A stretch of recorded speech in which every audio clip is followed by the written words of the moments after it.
going on? How's it going, guys? So I'm here to talk about the Rockwell razor, the 6S.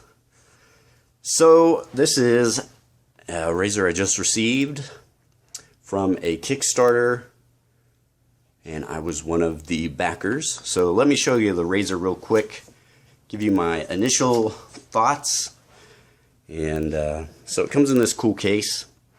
It says Rockwell razor.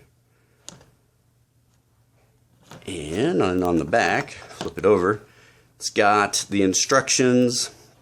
Basically, you've got 3 different base plates, each with different sizes.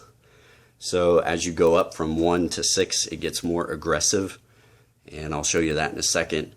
And whatever the number is on the bottom is what the setting it's supposed to be. So kind of cool.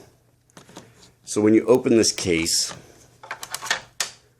got this kind of foam padding that it sits in, packaged pretty well.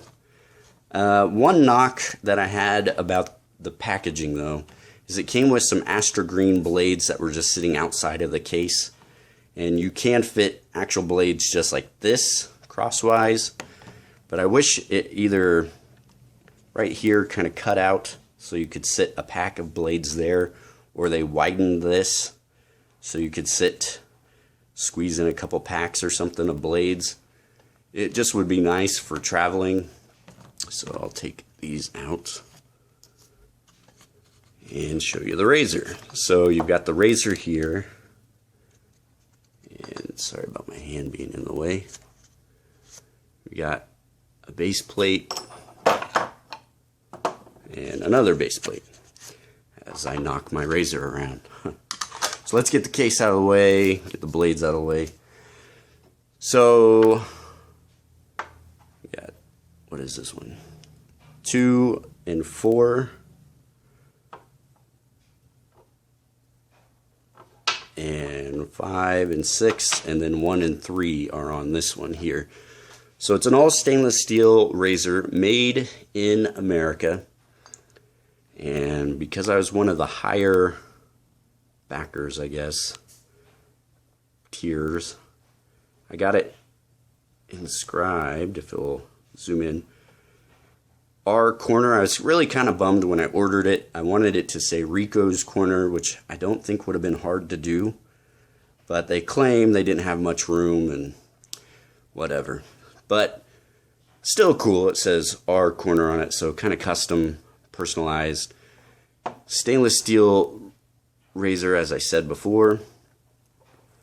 And let's talk about the concept here. So the fit and finish overall is really nice. Real grippy, heavy stainless steel handle. I really like that. Really nice looking cap. And I'll touch on that in a second. There was some issues earlier with these. And then you got the base plates. And this is the part that kind of makes the razor just different from other razors you might see on the market. So you've got 1, 3, 2, 4, and then 5 and 6. So the idea with this is 1, which will be this side here. So when you put it in, you would just put your blade in the cap and put it in like this. So 1, it's on the lowest setting. So this is the most mild of the 6. And then when you go up to 6, hopefully you can see this, it's more of a blade gap, so it's more aggressive. And I actually weighed each one on my scale, and each one does get, so this is the lightest, then it gets heavier, and then this one's the heaviest. So definitely it means there's more metal as you go up, meaning these parts that protrude up are what's causing the blade gap to be heavier and adding the as you know, the progression, the wider blade gap or whatever. So that's the concept, is you can change out to kind of customize your shave depending on what you like. So I've heard some guys say the other base plates are kind of redundant after a while, because once you find the number that you like, then you're not going to use the other base plates. And that's probably a scenario that I think could happen. But something I was kind of meditating on was, I can't really shave every day. I can, depending on the razor, but I like to change it up. And so I don't really shave every day. I shave every other day. For whatever reason, I feel like my skin has to recoup. So one of my ideas I thought is, well, what if I could use this as a daily driver? And I started with 6 and then progressed my way down. So maybe as it goes down in progression, I'll still get great shaves and won't be doing as much damage to my face. So I don't know. It's something I'll have to experiment with and just see. The next videos I'm going to do with this is I will shave going up the progression. I think that will just be the most reasonable way to go through it. But let's kind of talk about the good and the bad and of everything real quick. So I saw this, I guess, around September, and pretty excited. Looked cool, looked like a great concept. It was my birthday, so I thought I'd splurge a little, and I was one of the higher backers. That's why I got my initial, Rico's Corner on the top cap. And so initially it was presented as, if you're a Kickstarter backer, this is what you're going to get. They'll ship out on November. You should get it before Christmas. And I had never done a Kickstarter, so I did some research, and it sounded like, if you support this and you don't get what you're looking at, your reward as being a backer, then you get your money back. And it just seemed like, hey, this is a win-win. I can't lose. I've heard people saying they've had bad experiences with Kickstarter, and I'd have to say I kind of agree with them. There was definitely some major disappointment, and I think a lot of the backers kind of felt snubbed a little bit. So I'll tell you the good and the bad. The good part is they did eventually get me my razor. I had contacted them several times because one of the things they stated is if you're one of the higher price backers, you were going to get the razor before everybody else.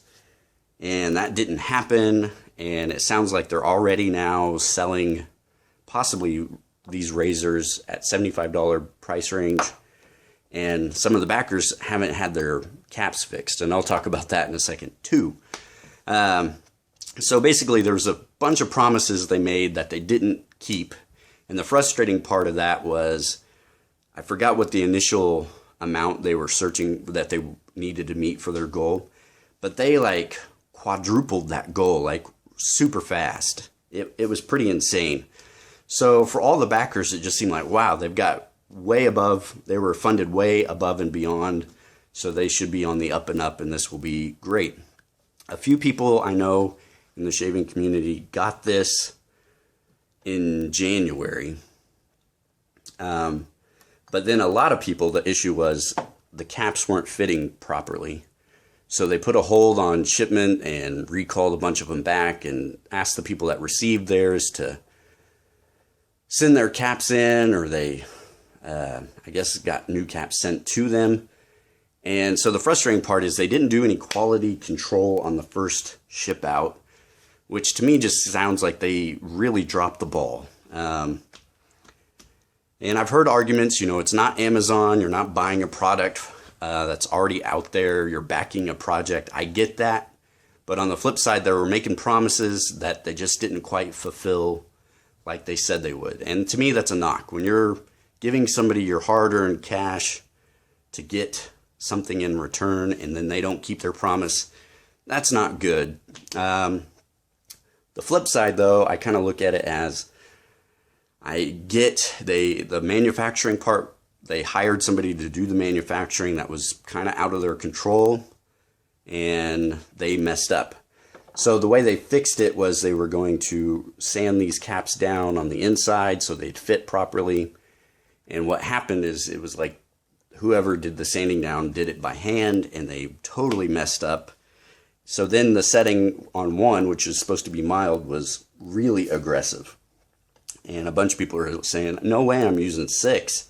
I mean, 1 is already aggressive. This is not a razor for beginners, which in a lot of ways this is kind of marketed to. This is marketed to people that have been using cartridges. They want to save money. They're tired of spending all their money on cartridges. So now you don't have to, because you've got this razor that can be customized to your face. And yeah, so that was bad news. I can't tell. I don't know on mine. I mean, it looks like the cap, to me, is fitting pretty well. I don't see the issues that I've read on a lot of them. So the other good news is they are going to fix this. They're supposedly sending everybody new caps that fit the way they're supposed to. But when we're going to get it, I don't know. The other issue that was really frustrating is, you know, they didn't meet the deadline they said they were. They got overfunded. And so all that just seems frustrating. They said they were going to give everybody tracking numbers and ship worldwide, free shipping. Nobody got tracking numbers. So supposedly they sent mine out, I don't know, 2 months ago. I never got it. So I emailed them. I've emailed them 3 or 4 times and say, hey, do you have tracking info on this? What's going on with my razor? I'm one of your backers. And they never really gave me a straight answer. They just said, oh, sorry, it must have been lost. We'll send you a new one. And I just kind of hoped and prayed one day it would show up. It actually did, so that's awesome. Bad news is no tracking info. They didn't keep their end of the bargain. Sounds like they're cutting corners, trying to save money on certain things. And I don't know, that's just frustrating. That was another thing that was frustrating. And then lastly, on the new caps, they really haven't, I mean, they've kind of given us a timeline, but again, everything with this whole project's been kind of wishy-washy. So when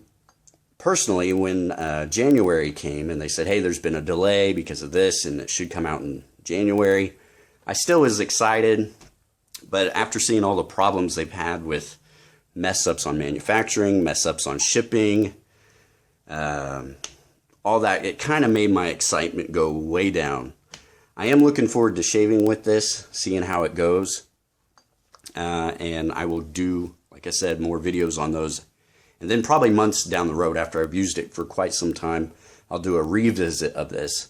So I don't want to give these guys too hard of a knock on one hand, because making 2,000 plus stainless steel manufactured in America double-edged razors, from what I understand, is a pretty big feat in itself. Making a razor from all the other guys in the community I know that make razors or are involved in that, it's not an easy task.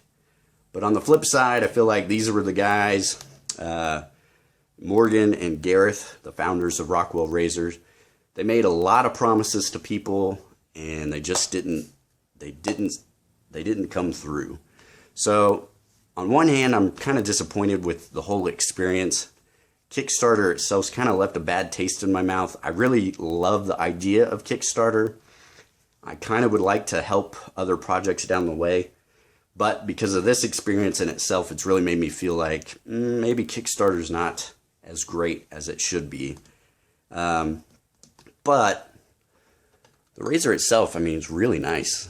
I can't really complain on anything. There's a few places you can see machine marks and stuff, but it's, you know, these are still, I mean, I don't know if you would call these prototypes or what, but they're the ones that are given to the backers. So a lot of disappointment on one hand, but on the flip side, it's a nice looking razor. Excited to try it and just give you my honest thoughts.